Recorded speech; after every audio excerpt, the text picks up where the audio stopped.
হযরত ইয়াকুব আলাইহিস সালামের পরিচয় ও ইতিহাস।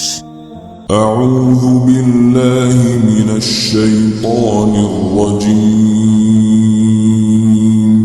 বিসমিল্লাহির রহমানির রহিম। হযরত ইসাক আলাইহিস সালামের দুই যমজ পুত্র ছিল, ইস ও ইয়াকুব।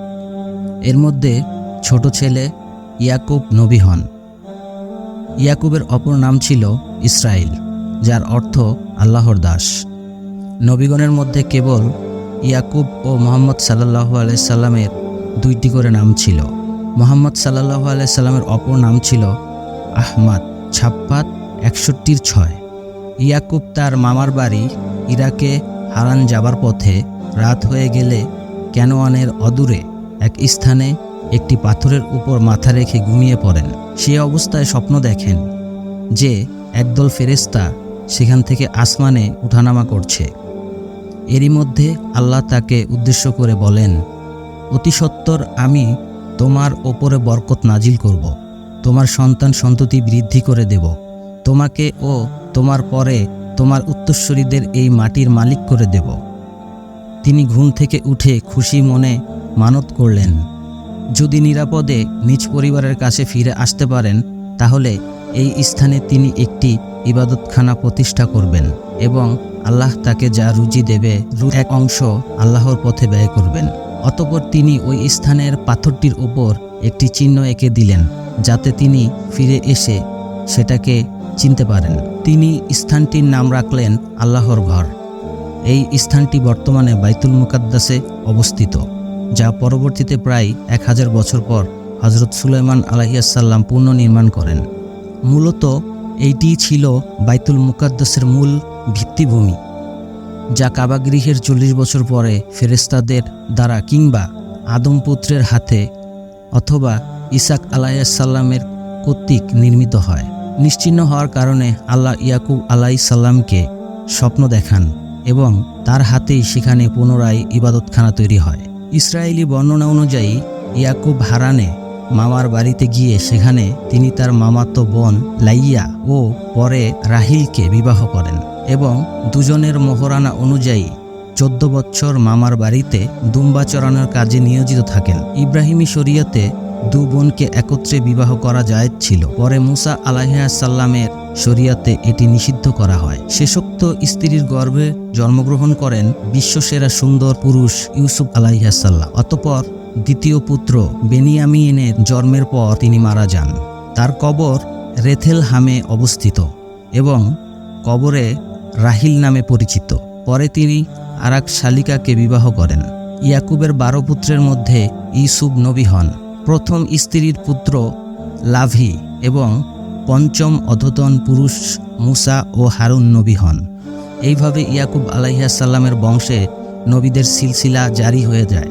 ইয়াকুবের অপর নাম ইসরাইল অনুযায়ী তার বংশধর বনু ইসরাইল নামে পরিচিত। হঠকারী ইহুদি নাসারাগণ যাতে তাদের আল্লাহর দাস এই কথা বারবার স্মরণ করে, সে কারণে আল্লাহ পবিত্র কুরআনে তাদের বনু ইসরাইল বলে স্মরণ করেছেন। হারান থেকে 20 বছর পর ইয়াকুব তার স্ত্রী পরিবার সহ জন্মস্থান হেবরনে ফিরে আসেন। সেখানে দাদা ইব্রাহিম ও পিতা ইসাক বসবাস করতেন, যা বর্তমানে আল খালিল নামে পরিচিত। পূর্বের মানত অনুসারে তিনি যথাস্থানে বাইতুল মুকাদ্দাস মসজিদ নির্মাণ করেন। ক্যানোয়ানে ফিলিস্তিনি তথা শাম এলাকায় তার নবুয়তের মিশন সীমাহিত থাকে। ইউসুফ কেন্দ্রিক তার জীবনের বিশেষ ঘটনাবলী ইউসুফ আলাইহিস সালামের জীবনীতে আমরা আলোচনা করব ইনশাল্লাহ। তিনি 147 বছর বয়সে মিশরে মৃত্যুবরণ করেন এবং হেব্রনে পিতা ইসাক আলাইহিস সালামের পাশেই সমাধিত হন। উল্লেখ্য যে হযরত ইয়াকুব আলাইহিস সালাম সম্পর্কে পবিত্র কোরআনে 10টি সূরায় 57টি আয়াতে বর্ণিত হয়েছে। ইয়াকুবের ওসিয়ত। ক্যানোয়ান থেকে মিশরে আসার 17 বছর মতান্তরে 23 বছরের অধিক কাল পরে ইয়াকুবের মৃত্যু ঘনিয়ে এলে তিনি সন্তানদের কাছে ডেকে ওসিয়ত করেন। সেই ওসিয়তটি মর্ম আল্লাহ নিজ জবানিতে বলেন, এর ওসিয়ত করেছিল ইব্রাহিম তার সন্তানদের এবং ইয়াকুব যে, হে আমার সন্তানগণ, আল্লাহ তোমাদের জন্য দিনকে মনোনীত করেছেন, অতএব তোমরা অবশ্যই মুসলিম না হয়ে মৃত্যুবরণ করো না। বাকারা 132। তোমরা কি তখন উপস্থিত ছিলে যখন ইয়াকুবের মৃত্যু ঘনিয়ে আসে, যখন সে সন্তানদের বলল, আমার পরে তোমরা কার ইবাদত করবে? তারা বলল, আমরা আপনার উপাস্য এবং আপনার পিতৃপুরুষ ইব্রাহিম, ইসমাইল ও ইসাকের উপাস্যের ইবাদত করব, যিনি একক উপাস্য, এবং আমরা সবাই তারই প্রতি সমর্পিত। বাকারা 2:133। শুরুতেই বলা হয়েছে এই ওসিয়ত করেছিলেন ইব্রাহিম, কিন্তু সেটা কি ছিল? আল্লাহ বলেন, স্মরণ করো যখন তাকে তার পালনকর্তা বললেন, আত্মসমর্পণ করো। সে বলল, আমি বিশ্বপালকের প্রতি আত্মসমর্পণ করলাম। বাকারা 2:131।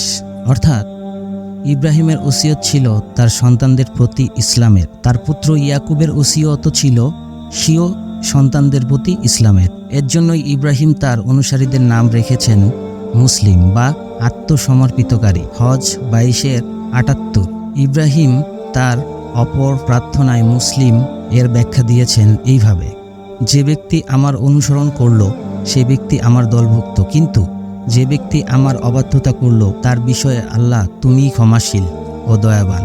ইব্রাহিম 14:36। তাহলে বোঝা গেল যে ইব্রাহিম, ইসমাইল, ইসাক, ইয়াকুব প্রমুখ নবীগণের ধর্ম ছিল ইসলাম। তাদের মূল দাওয়াত ছিল তাওহীদ তথা আল্লাহর ইবাদতের একত্ব দাওয়াত। শুধুমাত্র আল্লাহর স্বীকৃতির মধ্যেই তা সীমাবদ্ধ ছিল না, বরং তার বিধানের প্রতি অনুগত্য ও আত্মসমর্পণের মধ্যেই তা যথার্থতা নিহিত ছিল। কিন্তু পরবর্তীকালে তাদের অনুসারী হবার দাবিদার ইহুদি নাসারাগণ তাদের নবীদের সেই ওসিয়ত ভুলে যায় এবং অবাধ্যতা, যদিও হঠকারিতার চূড়ান্ত সীমায় পৌঁছে গিয়েছিল, তারা আল্লাহর অভিশপ্ত ও পথভ্রষ্ট জাতিতে পরিণত হয়। ইব্রাহিম ও ইয়াকুবের ওসিয়তে এটাই প্রমাণিত হয় যে সন্তানের জন্য দুনিয়াবি ধন সম্পদ রেখে যাওয়ার চাইতে তাদের ইমানি সম্পদে সম্পদশালী হওয়ার ওসিয়ত করে যাওয়াটাই হলো দূরদর্শী পিতার প্রধানতম দায়িত্ব ও কর্তব্য। অতএব প্রিয় দিনী ভাই ও বোনেরা, বরাবরের মতো শুধু একটা কথাই বলতে চাই, নবী রাসূলদের দেখানো ও শেখানো পথে চলুন।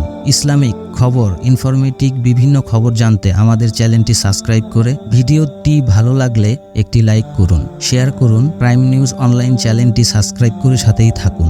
মহান আল্লাহ রাব্বুল আলামিন আমাদের বেশি বেশি নেক আমল করার তৌফিক দান করুন। আমিন। ভিডিওটি ভালো লাগলে একটি লাইক করবেন। এরকম নিত্য নতুন ভিডিও পেতে চ্যানেলটি সাবস্ক্রাইব করে প্রাইম নিউজ অনলাইন সাথেই থাকুন।